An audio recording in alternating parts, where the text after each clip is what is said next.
Hello ನಮಸ್ಕಾರ, ನಾನು ನಿಮ್ಮ ಲಕ್ಕಿ ವಂಜ. ಇವತ್ತಿನ ವಿಡಿಯೋದಲ್ಲಿ ನಮ್ಮನೆ ತೋಟದಲ್ಲಿರುವಂಥ ಪಪ್ಪಾಯಿ ಮರದಲ್ಲಿ ಪಪ್ಪಾಯಿ ಹಣ್ಣು ಬಿಟ್ಟಿದೆ. ಈ ಪಪ್ಪಾಯಿ ಹಣ್ಣು ಹೆಚ್ಚು ಕಮ್ಮಿ 2 kg ಅಷ್ಟು ಬಂದಿದೆ. ಈ ಪಪ್ಪಾಯಿ ಹಣ್ಣು ತುಂಬ ರುಚಿಯಾಗಿದೆ.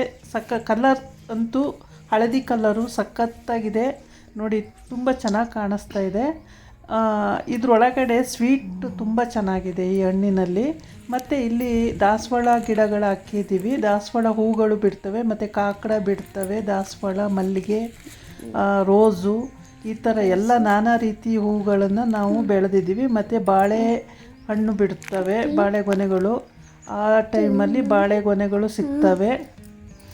ಆಮೇಲೆ ನಾನು ತೊಗರಿ ಕೂಡ ಗಿಡಗಳು ಹಾಕಿದ್ದೀನಿ. ತೊಗರಿ ಗಿಡ ಅಂತೂ ಒಂದು ಸಲ ತೊಗರಿಕಾಯಿ ಬಿಟ್ಟು ಮತ್ತೆ ಇದನ್ನು ಕಟ್ಟು ಮಾಡಿ ಪುನಃ ಚಿಗುರ್ತಾ ಇದೆ, ಚಿಗುರಿ ಹೂವು ಆಗ್ತಾ ಇದೆ. ಇದನ್ನು ಕೂಡ ತುಂಬ ಚೆನ್ನಾಗಿ ಬೆಳೀತಾ ಇದೆ. ಆದರೆ ಮಾವಿನ ಗಿಡ ಇದೆ, ಮತ್ತು ಹಲಸು ಇದೆ, ದಾಳಿಂಬೆ ಇದೆ, ಪ್ರತಿ ಒಂದು ಗಿಡನೂ ಇದರೊಳಗಡೆ ಇದೆ. ಆದರೆ ಇಲ್ಲಿ ಸ್ವಲ್ಪ ನೀರಿನ ಸೌಕರ್ಯ ಕಡಿಮೆ ಇರೋದ್ರಿಂದ ಪ್ಲ್ಯಾಂಟೇಷನ್ ಕರೆಕ್ಟಾಗಿ ಬರ್ತಾ ಇಲ್ಲ. ನೀರಿನ ಸೌಕರ್ಯ ಮಾಡಿದ್ರೆ ತುಂಬ ಚೆನ್ನಾಗಿ ಬರುತ್ತೆ ಇಲ್ಲಿ ಗಿಡಗಳು. ಆಮೇಲೆ ಈ ಅವರೆಕಾಯಿ, ದೊಡ್ಡ ಅವರೆಕಾಯಿನೂ ಇದೆ, ಚಿಕ್ಕ ಅವರೆಕಾಯಿನೂ ಇದೆ. ಈ ಅವರೆಕಾಯಿನ ಕಿತ್ಕೊಳ್ಳೋಕ್ಕೆ ಅಂತಲೇ ನಾನಿವತ್ತು ಕೀಳೋಕ್ಕೆ ಅಂತಲೇ ಬಂದಿದ್ದೀನಿ.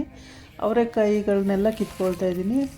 ಸ್ವಲ್ಪ ಬಿಟ್ಟಿದೆ, ಮತ್ತು ಈ ಥರ ಅವರೆಕಾಯಿ ಕೂಡ ಬಿಟ್ಟಿದೆ. ಆ ರೀತಿ ಫಸ್ಟ್ ತೋರಿಸಿದ್ನಲ್ಲ, ಆ ರೀತಿ ಅವರೆಕಾಯಿ ಕೂಡ ಬಿಟ್ಟಿದೆ.